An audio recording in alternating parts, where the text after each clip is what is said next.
Hey guys, how you doing? Welcome back. Hope you're having a fantastic day. Oh, did we upset so many different nationalities in yesterday's video.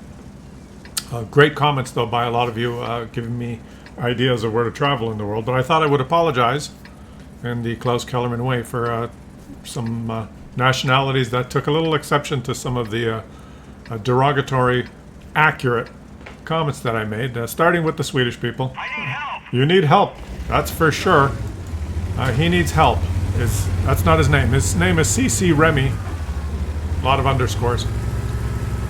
And he's driving the STRV 103B, Tier 10 battle.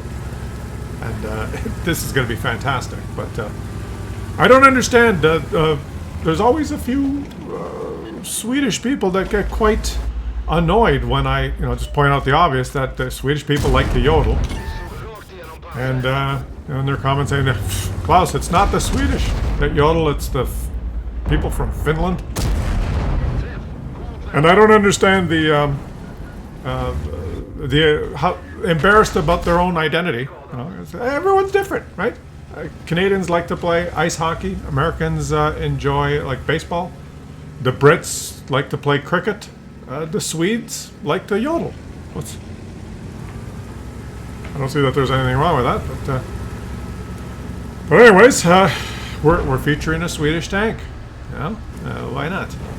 They got all these, a lot of different really high-tech tanks that I guess they've never used because they've never participated in anything that would require their use.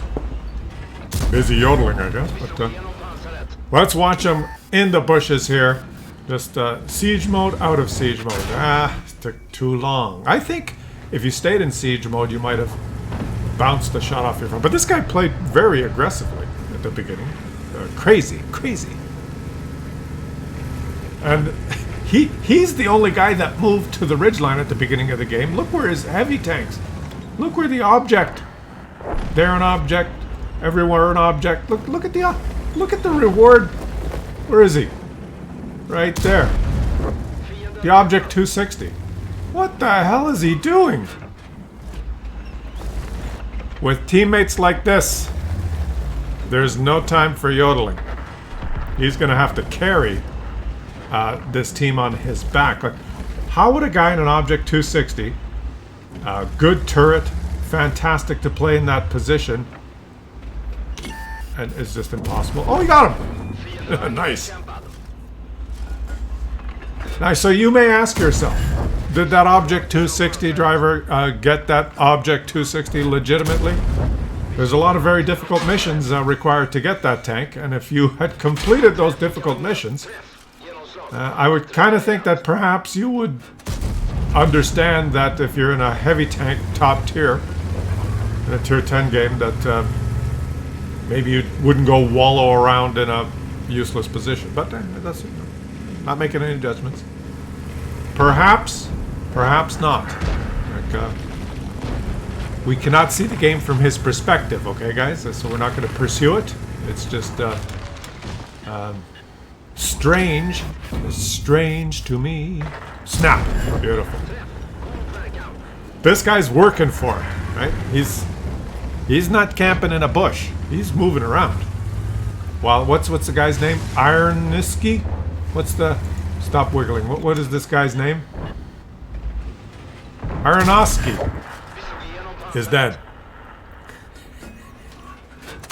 The game starts and you see, we have an Object 260 on our team. Boy, that guy must have done a lot of work to earn that reward. It's very difficult to get. And then that happens. But this is World of Tanks, guys. This is World of Tanks. We know this, right? Maybe he's playing his daddy's account. You never know. There's 100 different explanations. It could be little Johnny playing his daddy's account. Daddy is gone fishing, and he's accidentally left his computer running. And little Johnny said, what's this? What happens if I click this button? Ooh, it's a big car. I get to drive it around. Now, because kids know how to work computers at a young age now, but he may not be familiar with the game, and he...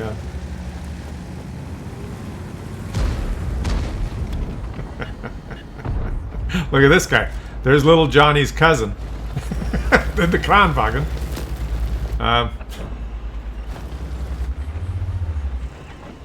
That's little Johnny's cousin, guys. Who if not me is his name. Who? Who if not you? Little Johnny. Oh, look! A Foch. What's he doing over there? He's looking for the SPG, and he's thinking, where'd the SPGs go?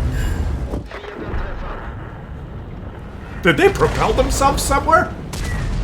Don't they know that P stands for parked? And this team is like, let's pause it right here. Look, guys. They've lost the whole map, right? They've just got to a little south. The only positions they have is K7 and H0. That's it. The enemies have the complete rest of the map. What's going to happen? How is our hero going to try and salvage this situation? What is he going to do? If that STB-1 pokes that ridge line, he's going to be spotted. He's going to be roped. He's going to be caged. And there goes the wheeled vehicle. Hey guys! I'll handle this.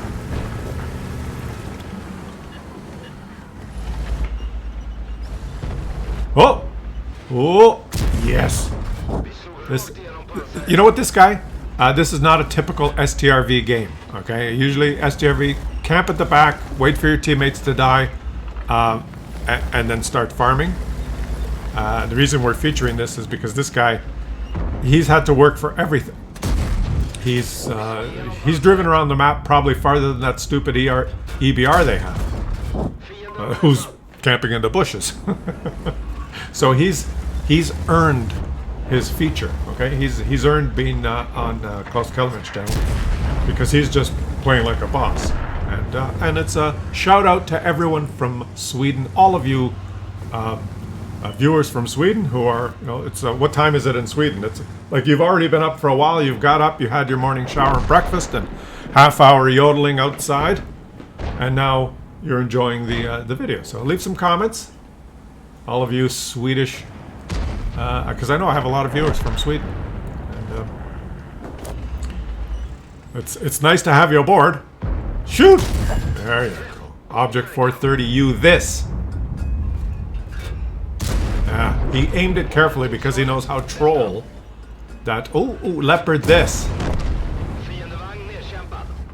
This is the.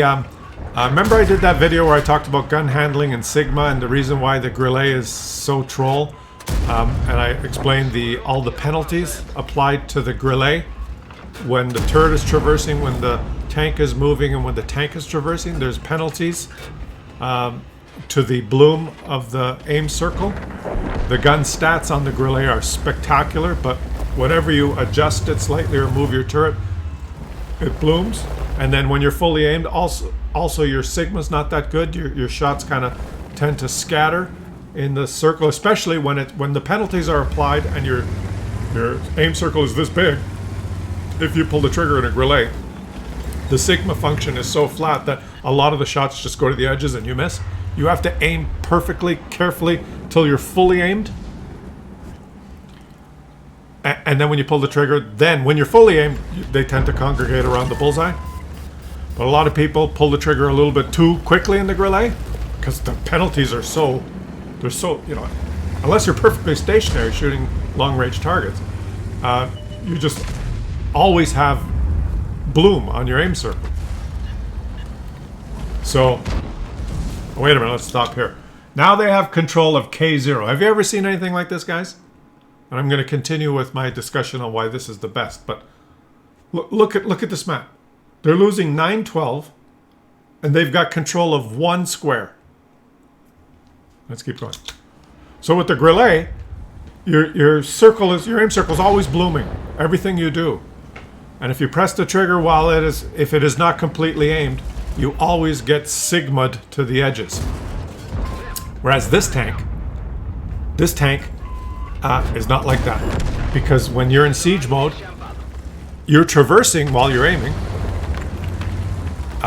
You can move because you're in siege mode. Look at the aim. So it does not bloom. There's no penalties when you're in siege mode.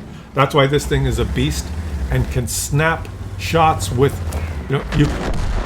virtually aiming for a nanosecond. The amount of time it takes you to do this with your finger, you're aimed. There are no penalties. And that's why this thing is a dream compared to the grenade. You just have to put the aim circle on the target and usually your tank traverses. And once the dot press the trigger because you're aimed. Try that in the grenade, right? You see someone to your right and you turn to aim at them. Your aim circle goes woo, and if you press the trigger because you want to, then your shot hits the edge, and you miss, and you say, boy, the grenade sucks. Completely different. The grenade has to camp at the back and or aim perfectly and not pre-shoot, whereas this thing, a beast. It's just a little bit more wonky to maneuver, right? But this guy is giving us a lesson. He's driven all the way around the map, and he's looking left, he's looking right. He's traversing the whole tank left and right. I think he's got, I forgot to check at the beginning, but maybe he has improved rotation. So he's fighting like a boss. Now, if I were the enemy team, or if a smart enemy team, would just put someone in the cap. Because then the timer would start. Put someone in the cap. Look, I'm going to point it out on the minimap here, guys. Put someone in the cap and then put a couple of guys right there at K6, 7. So you got someone in the cap. These guys have to come and reset. Oh, they're spotted. Boom. They're dead. Okay, they've put someone in the cap. Good. Not to win by capping. Not necessarily to win by capping. But to lure them into the open. And this guy's taking blind shots on the obvious bushes that those guys could come and spot them from. Now they have to go reset, and hopefully that RHMPZW, the German Tier 10, will spot them. Unless, of course, the enemy team is stupid enough. Okay, he's spotted. The Udez is spotted. Okay, so they spotted. The plan worked perfectly, except for killing. Except for killing. They did it all right, except that now that light tank is raging in the chat. You idiots! I spotted them, and there's still heavy tanks wallowing on the other side of the map. That was these two guys versus 5. Let's see how it goes. Where is he going? Well, he's circling the map in a counterclockwise direction, which always leads to victory.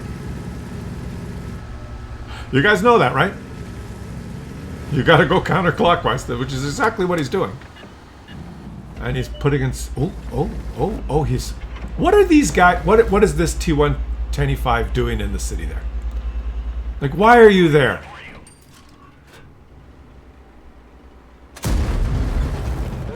Well, I guess he's not there anymore. They had one guy in the cap. Why did they not send the whole rest of the team to this ridgeline to shoot these guys? Beyond me. We will see now. Or at least the 2 SPGs. Did they even fire? I guess one fired at him. One took a blind shot at him instead of firing at the Udez, who was obviously spotted by the light tank. So we'll see. I think that SPGs would be smart enough to now go up on the hill, probably at A3, A4, C2, something like that. They couldn't possibly be stupid enough to be hiding back here. Yeah, they were smart enough to at least move. And you're gonna have to take, you're gonna have to make a commitment here, buddy, because this game could end. There's still 3 of them, including a Progetto 65. He doesn't want to drive around aimlessly and get spotted. Oh, someone's in the cap. Surprise! Now who's gonna... Oh, and now someone's out of the cap. Now someone's in the cap. This is World of Tanks, guys. So the Udez is heading back towards the cap. So now hopefully these guys have made a mental note. Okay, Udez, you go handle the cap. I'll seek and destroy the SPGs. Let's see if they can do it, guys. Let's keep our fingers crossed. Udez 15, 16, go, go, go. I bet it's the Progetto in the cap. And I would think the SPGs are up here somewhere. He's telling us to defend the base. Yeah, the Udez says is affirmatively going that direction. He's going as fast as he can. He's going uphill now. And now there's 2 in the cap. Oh, it's all in the hands of the UDAS 15, 16 guys. It's all up to him. 12 seconds. 10 seconds. 9. 7. 4. 3. 2. 1. And he's reset. So, a little bit... I think we've learned something here, okay? When you're losing... When you're in the process of losing... Usually the enemies go to your cap. So you should probably be in a position where you could defend it, even from long range. Like this. See? No aiming required. Okay? So, note to self. Victory. Beautiful. CC Remy Id. Ace Tanker, 8,814 damage. Some of the blind shots hit? That's incredible. And of course, you know, Wargaming says, screw you, give us all your credits. Alright, let's feature a French tank today. Top tier heavy tank in one of the difficult heavy tanks to play. Featuring the French, because I think I mentioned yesterday that French people are usually rude, typically. And so as a way of acknowledging all my great French viewers, I will... Oh, no. What?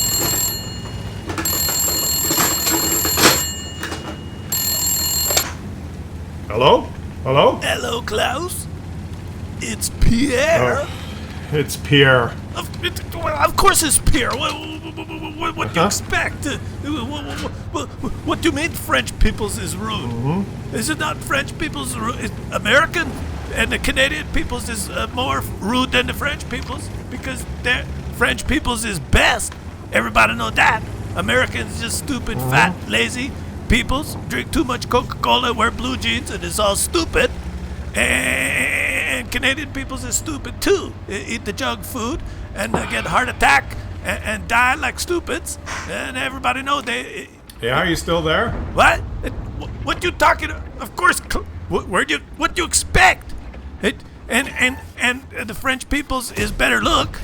The French women's is better look, and the French men's is even more better look, because we are more distinct, and therefore we deserve more money from the government, because we are separate category of peoples. And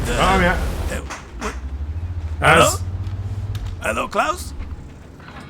Hello. As Pierre points out, I guess French people are not rude. Hello.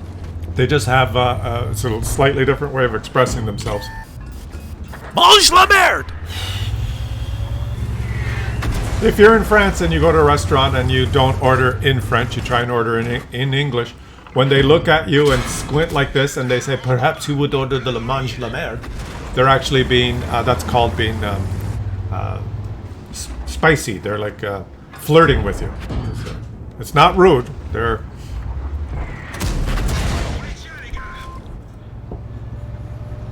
I encourage all of you to, go visit France. It's really nice there.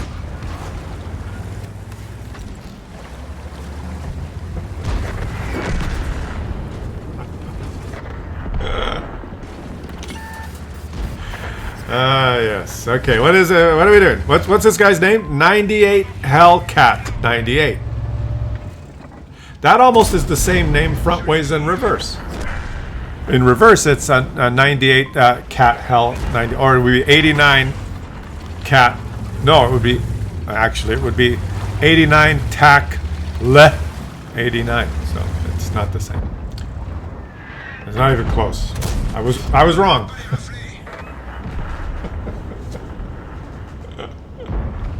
I'm sure there's lots of wonderful sights and things to enjoy in France. So I'll mark it down. I'll put it on my list, my bucket list. I'll put it down on number 73 of things I should do before I die. Is visit France. Right?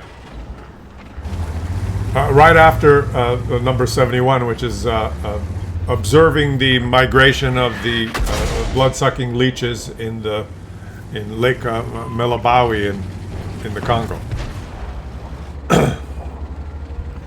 Alright. No, guys, okay. Let's just calm down. Okay? I don't really know if there's a Lake Minnebawi in the Congo. I made that up. I did this because there's always a comment, right? Klaus, you should learn geography.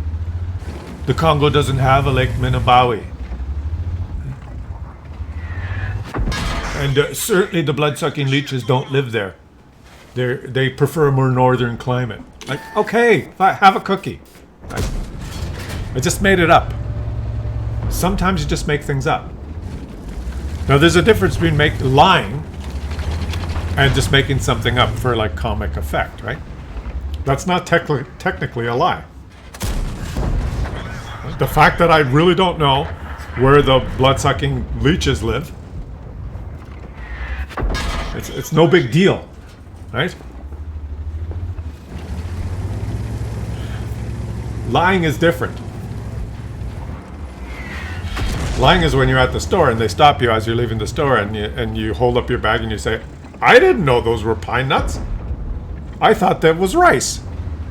Hey, sir, you were at the self-checkout and we noticed that you put 5 pounds of pine nuts on the weighing machine, and pine nuts are $27 a pound. And you keyed in the code for white rice, which is 37 cents a pound. Defrauding the store out of $56. What? These are pine nuts? I forgot my glasses. I don't want these. I wanted rice. Oh my god. Can't you guys label your bulk section properly? I didn't want these. That's how you recover from a lie. Okay? That's always the out. I'll show you shrinkflation. Shrinkflation this. Everything I buy now is white rice and bananas. Right? Because they're the cheapest. I know the codes. Bananas, 4011. I'm going to buy imported fresh nectarines. Well, half a pound of those, 4011. Expensive mangoes from the island of Maui, 4011. It's fine. Anything that's in there, you know, the grain, the bulgur, whole wheat, quinoa, rice. You walk out with 4 big shopping bags worth of food, it costs you $7. Shrinkflation. I can fight back. And the plan, if you ever get stopped, is simple. Sir, we've checked your bill. We were checking this, and it seems you bought 23 pounds of bananas. But it looks like in your bags you have a range of an assortment of items. Huh? I don't know how those machines work. I can't see. I forgot my glasses. What are these? What's this? You keyed in $18 worth of quinoa as bananas. Quinoa? I don't eat that shit. Who put this in my cart? Where's my doctor? I forgot to take my meds.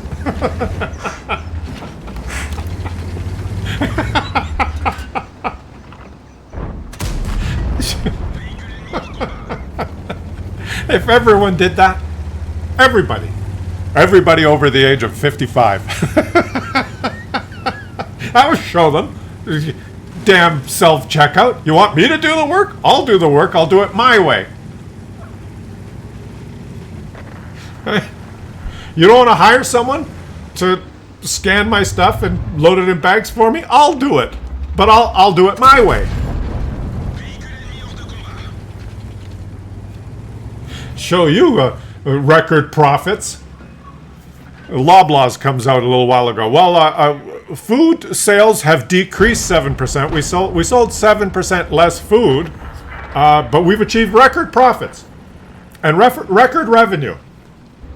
How did you get record revenue if you sold less? Well, we didn't put the prices up. That was inflation. That's Putin's fault because he invaded Ukraine and there's a supply chain issues. The mangoes have gone up 300%. We don't get mangoes from Russia. Right? So when I buy mangoes, 4011. Walking out of the store. Enjoy your day, sir. Enjoy your bananas. Thank you. You have a nice day. Supply issues. Supply line issues. It's transitory. It's because of COVID. There was a virus 4 years ago, so mangoes cost more now. We've sold less of them and our revenue's gone up. Except we've noticed at this one store in Western Canada, we're losing money on mangoes. I wonder why. It seems to be one customer that's buying a lot of them. He's buying a lot of bananas.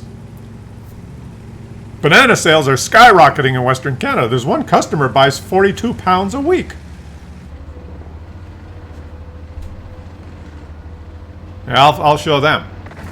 And somehow the commentary has just gone sideways here, guys. I apologize. So we've apologized to the Swedish people, although I mean, you know, I don't know why you're upset.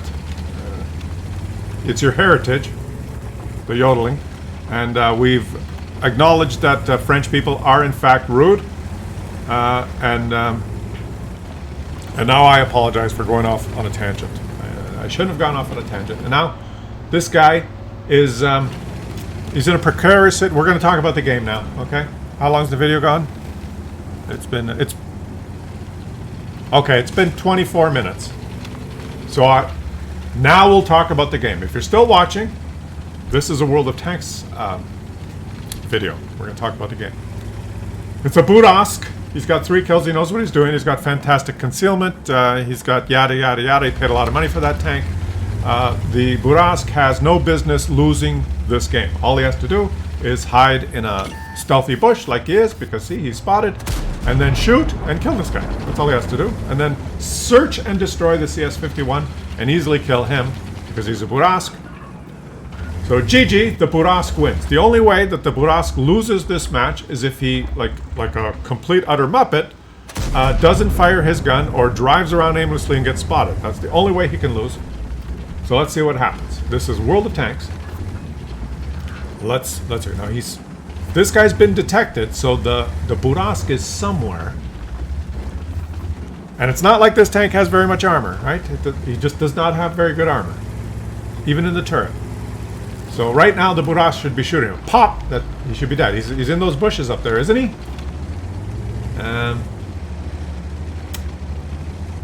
Well, he was detected a minute ago. Why not just waste some ammo? That's a good idea. He was detected.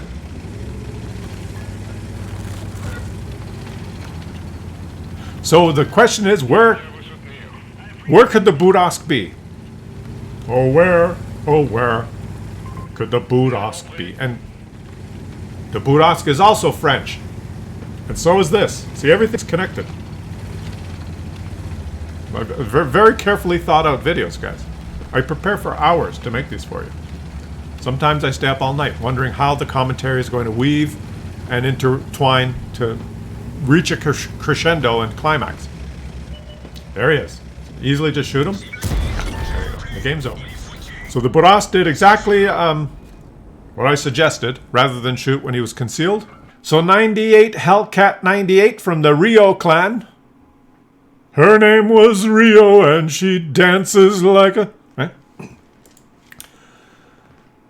I wasn't too impressive, but for this tank, guys, 4,000 damage is ace tanker material, right? This tank is very difficult to play. And let's... what happened? What happened to Gibke Vnuk? Gibke. What happened?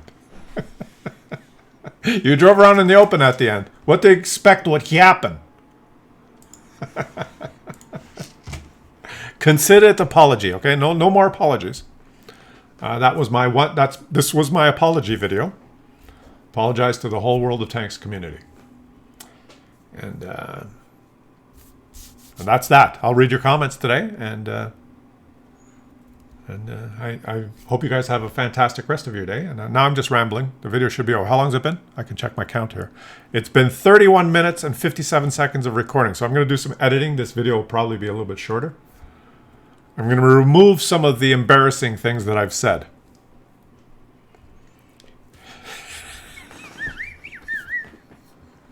I'll catch you guys on the next one.